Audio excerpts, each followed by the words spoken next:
आयोग का गठन किया जा रहा है, तो क्या अब सरकारी नौकरियां खत्म हो रही हैं जिस तरीके से अब आयोग का गठन किया जा रहा है? देखिए, सरकार की मंशा ही यही है। इनके भारतीय जनता पार्टी सरकार जब से आई है, इनके एजेंडे में नौकरी है ही नहीं। जब से सरकार आई है तब से आप देखेंगे लगातार प्राइवेट सेक्टर में काम हो रहा है, सारी चीज़ें प्राइवेटाइजेशन की जा रही हैं, चाहे विश्वविद्यालय हो, चाहे शिक्षा हो, स्वास्थ्य हो, हर चीज़ों में प्राइवेटाइजेशन पे बढ़ावा दिया जा रहा है। तो सरकार के एजेंडे में नौकरी नाम की कोई चीज़ है ही नहीं।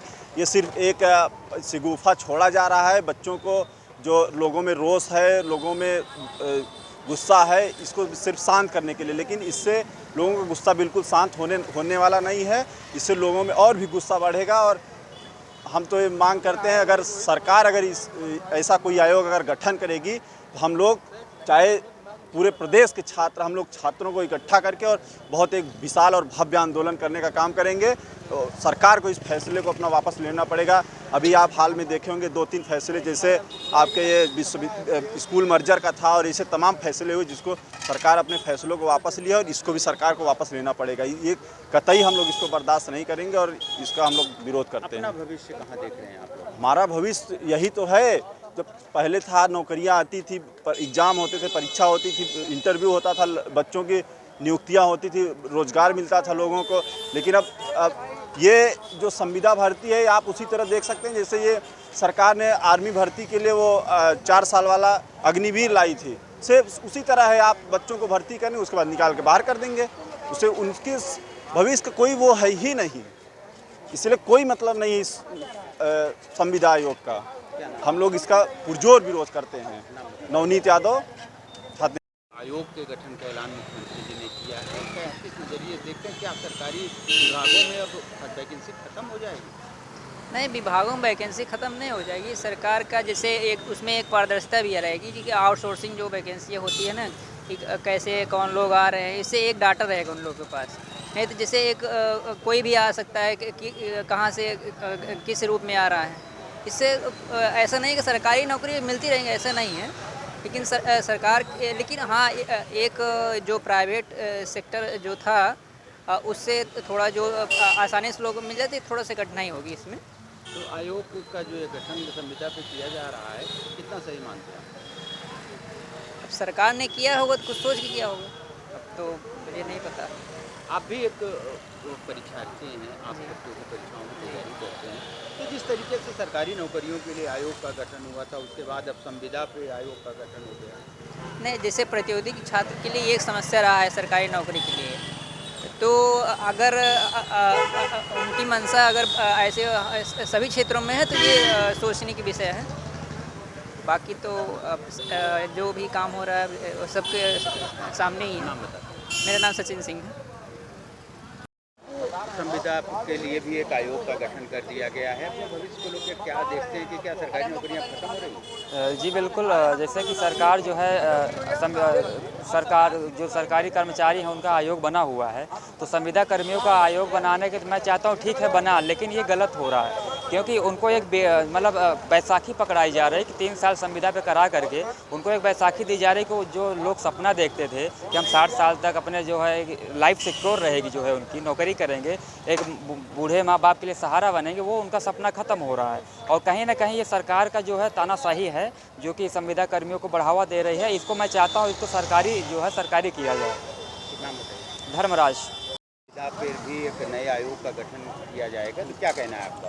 देखिए, संविदा पे अब देश से पूरे मतलब सरकारी जितने भी तंत्र थे, चाहे वो हवाई जहाज़ हो, चाहे LIC हो, सेना तक को भी सरकारी से प्राइवेटाइजेशन की ओर ले गया 4 साल पर नौकरी कर दिया है। इस आयोग का जो गठन किया जा रहा है सरासर गलत है और हम इसके खिलाफ हैं। हम छात्र और नौजवान मिलकर आंदोलन करेंगे। मेरा नाम आदित्य सिंह है, मैं इलाहाबाद केंद्रीय विश्वविद्यालय का छात्र नेता हूँ।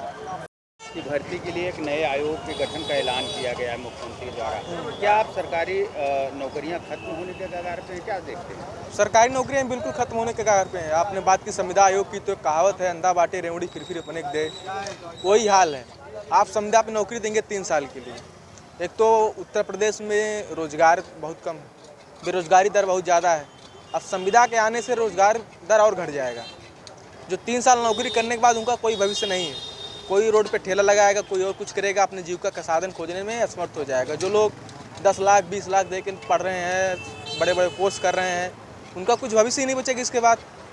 उनके पास कोई साधन ही नहीं रहे, क्या करेंगे वो सब। इससे अच्छा है को पढ़ाई करना ही छोड़ दें। आप अपना भविष्य किस तरह देखते हैं? मेरा भविष्य मैं इसलिए देखता हूँ कि अब मेरी पढ़ाई का कोई अर्थ रह नहीं गया। अगर मुझे 3 साल संविदा पर नौकरी करनी तो मैं जाकर प्राइवेट में ही कर लूँगा। मैं पैसे खर्च करके क्यों किसी विश्वविद्यालय में पढ़ूंगा, क्यों अच्छे अच्छे कोर्स करूँगा। संविदा के लिए भी एक नए आयोग का गठन कर दिया गया है, ऐलान किया गया है। हाँ, संविदा पर जो भर्तियां होंगी एक नए आयोग का गठन का ऐलान कर दिया गया है। इस तरह से सरकार की गलत नीति, इसका हम सब विरोध करेंगे। जब भी आवश्यकता होगी समाज छात्र सभा सड़क पे उतरकर इसके खिलाफ संघर्ष करेगी। अनुराग यादव। संविदा कर्मियों की भर्ती के लिए एक नए आयोग के गठन का ऐलान किया गया है। किस रूप में देखते हैं जो प्रतियोगी छात्र, उनका भविष्य क्या है? क्या सरकारी नौकरियां खत्म हो रही हैं? आप देखिए जो आज देश और प्रदेश में जो आलम है, जो नौजवानों के साथ दोहरा चरित्र है, दोहरा व्यवहार ये सरकारें कर रही है, खास करके उत्तर प्रदेश में और सेंट्रल गवर्नमेंट जो बीजेपी की सरकार है, ये नौजवानों को रोज़गार नहीं देना चाहती है, नौजवानों को बेरोजगार करना चाहती है, उनका हक अधिकार मारना चाहती है। तो आप जानिए जो कह रहे हैं कि संविदा आयोग बनाने की इनकी जो साजिशें चल रही हैं, इसको कतई उत्तर प्रदेश का नौजवान युवा बेरोजगार इसको स्वीकार नहीं करेगा। आप देखिए एक उदाहरण, आप देखिए जो इन्होंने एक संविदा कर्मी की जो नौकरी आर्मी वाली लाई थी, उसमें अगर यहाँ भी हो जाता है मान लीजिए, लेकिन इसमें कोई प्रॉफिट नहीं होगा नौजवानों का, सरकार का भी उसी तरह होगा। भ्रष्टाचार करप्शन बड़े पैमाने पर होगा। जो आदमी मन लगाकर नौकरी करता है, अपने परिवार का पेट पालने का मादा रखता है, अपने परिवार को चलाने की शक्ति रखता है, उसके साथ जब आप उसके पेटों पर लात मारने का काम करेंगे तो आपके साथ आपकी सरकार को, आपके आने वाली पीढ़ियों को, आपके आने वाले जो तंत्र है उसको भी ये चुनौती देने का काम नौजवान करेगा। और नौजवान इसको बर्दाश्त कतई नहीं करेगा, क्योंकि उसको रोज़गार चाहिए। उस रोज़गार इसलिए चाहिए कि उत्तर प्रदेश देश का सबसे बड़ा सूबा उत्तर प्रदेश है और यहाँ सबसे ज़्यादा बेरोजगारी है। बेरोजगारी के साथ साथ और इस 10 सालों की सरकार में, 11 सालों की सरकार में, जब से योगी जी की सरकार आई, यहाँ नौजवानों के साथ दोहरा चरित्र हुआ, दोहरा मापदंड उनके साथ हो रहा है। उनको नौजवानों को रोज़गार नहीं मिल पा रहा है, उनको न रोज़गार देने की ये सरकार की मंशा है। आप देखिए अभी 69,000 भर्ती का मामला देखिए चल ही रहा है। नौजवान आज 4 साल 5 साल से लगातार कंटिन्यू आंदोलन कर रहा है। शिक्षा चयन बोर्ड पर देखिए नौजवान हमेशा आंदोलन कर रहा है। आपके विश्वविद्यालय में नौजवान अपने रोजगार के लिए दर दर भटक रहा है। ये चाहते हैं कि नौजवानों को प्राइवेट कर दिया जाए, उनको संविदा पर रखा जाए और उनकी जो शक्तियां हैं, जो ताकतें हैं, जो उनके पेट पालन पोषण का अधिकार है, उनको छीन लिया जाए और इनको अपाहिज और लूला लंगड़ा बनाया जाए। तो मैं कहना चाहता हूँ, इस जुल्म के साए में बोलेगा कौन? हम चुप रहेंगे तो लब खोलेगा कौन? यही है योगी सरकार। आप होश में हो जाइए, नौजवान जाग चुका है। आने वाले दिनों में आपको ये कुर्सी से बेदखल कर देगा और आने वाली जो सरकारें होंगी वो नौजवानों के भविष्य के बारे में, उनके परिवार के बारे में, उनके लिए रोजगार तलाश करेंगे और आने वाले दिनों में उनका बेहतर भविष्य होगा। राहुल पटेल, छात्र नेता, इलाहाबाद विश्वविद्यालय।